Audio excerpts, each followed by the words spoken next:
Hello there, and welcome to this recording. My name's Gina Gardner, and I'm joined today by two amazing people. Mitzi Perdue, who has written the biography of Mark Victor Hansen, who's also here.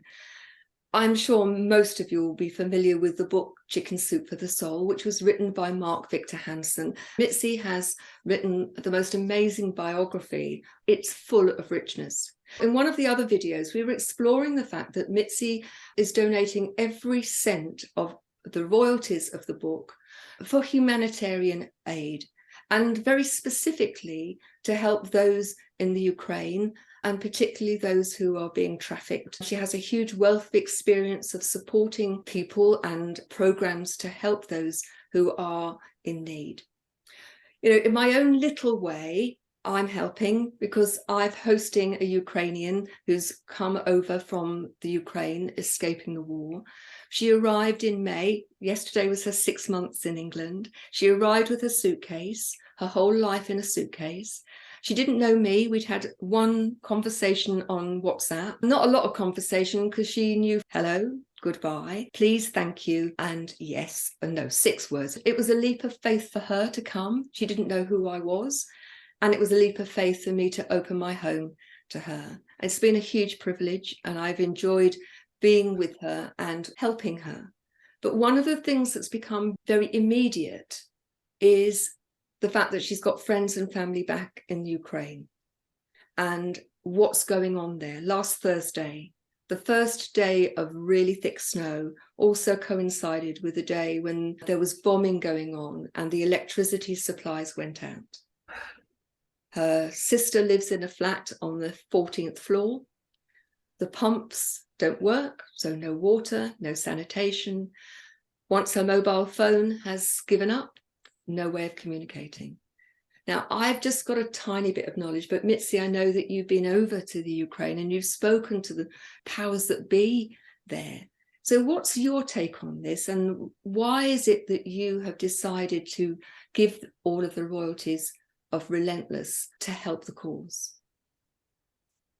I visited Ukraine at the invitation of the government back in August, and I'm under the impression that things are even worse today, even though I thought they were inconceivably awful in August.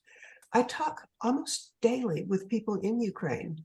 Here's what I'm hearing, that as with the young woman that you took from Ukraine, I hear things like hospitals have no power, no light, no electricity, no water, and operations, say there's somebody wounded, maybe they have to have an amputation or something. You can't do it because if there's no light, there's no heat, there's no water. It takes us back to the Crimean War times and before then, doesn't it? The cruelty and monstrosity of it. And one of the things that moves me most is the problem is so ongoing. I just hope that we in the West don't forget. I hope we support leaders who are supporting all the aid that we can give to Ukraine, because it's not their fault. They didn't choose to have a war of aggression. And I want to do everything I possibly can. In fact, on December 7th, there will be an auction at Sotheby's, the biggest auction house in New York, most prestigious one. They're auctioning an emerald that I happen to own. It's one of the larger near-perfect emeralds in existence. It's historic. It's an old mine emerald from 400 years ago, and it has almost unique saturated color. I'm very anxious to see what it sells for, but that is going to humanitarian efforts in Ukraine. Mitzi, you got to tell them where that comes from. How did you get your hands on it? Well, my late husband, Frank Perdue, he was very much a romantic, and he was one of the financial backers to finding the sunken treasure ship Atocha. And as one of the financial backers, when it was found, and in today's dollars, it's over $1 billion worth of stuff that was aboard this sunken treasure ship. Well, as one of the financial backers, he got a fair amount of coins, emeralds, gold, silver, and he gave almost all of it away. He gave it to the Smithsonian Institution, which, by the way, was founded by a Brit, and then he gave it to a local museum. He kept for himself 1 gold coin and the emerald, he gave me the emerald as an engagement present. It was my engagement ring. People have wondered how he would feel if I'm giving away my engagement ring. I think he'd be enchanted because he was the most philanthropic person I ever met. And he gave away almost everything that he got from the Atocha, and I'm sort of completing it now. I think that's fabulous, and I'm sure he would be thrilled.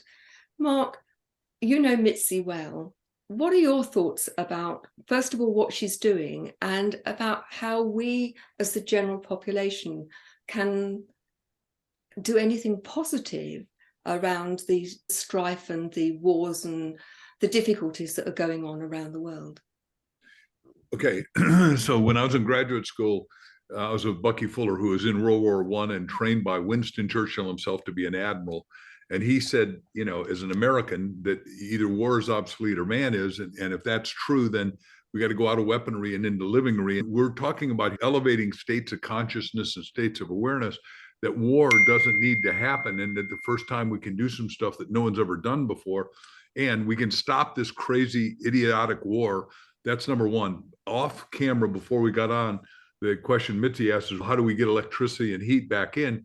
Well, the place that is shown what to do after a disaster is Florida. I've got two brothers living in Florida, and Mitzi and I are close friends with a guy who created Priceline, Jeff Hoffman. And I can tell you what they did there. They rebuilt the highway to Naples in not 3 years, not 3 months, but in 3 days. We have Army Corps engineers that can do that. They turned on all the electricity in 24 hours.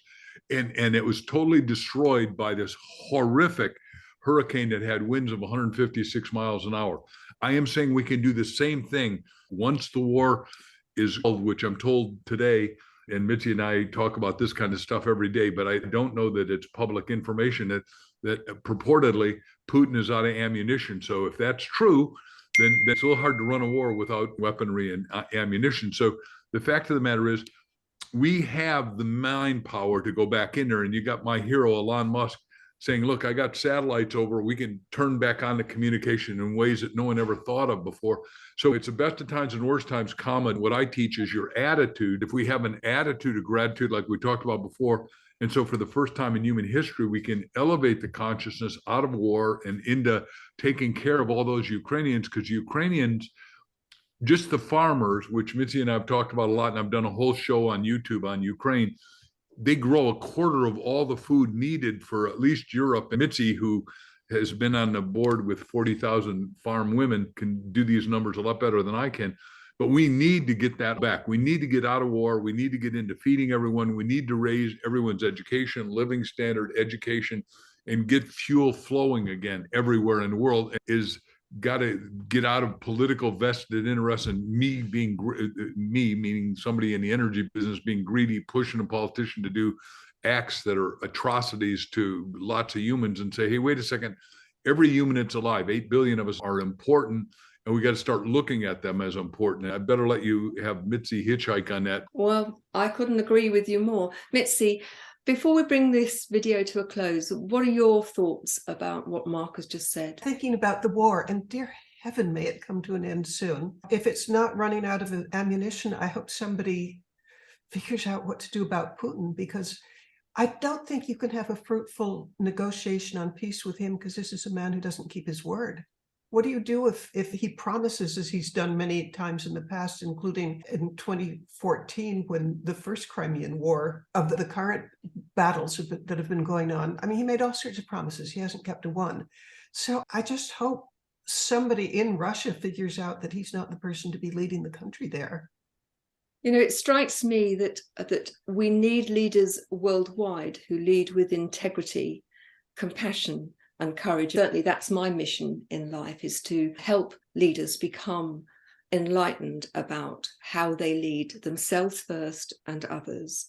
I know that reading your book, Relentless, one of the reasons that I think it's so powerful is not only does it share Mark's story, which in itself is amazing, but it offers real food for thought at the end of each chapter. If people lived by those principles, then we would have a very different world.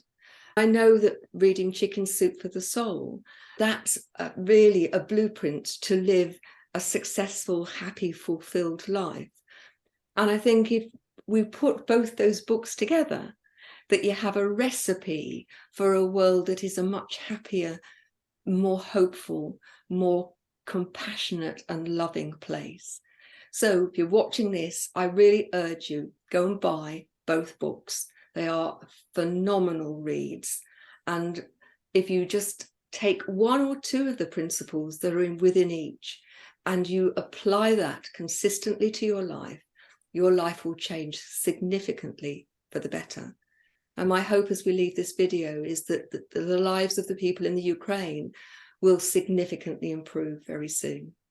The books are available on Amazon. All of the royalties from Relentless are going to help humanitarian aid for people who are struggling in the Ukraine. So go and do some good for somebody else, and at the same time, do yourself a great deal of good too.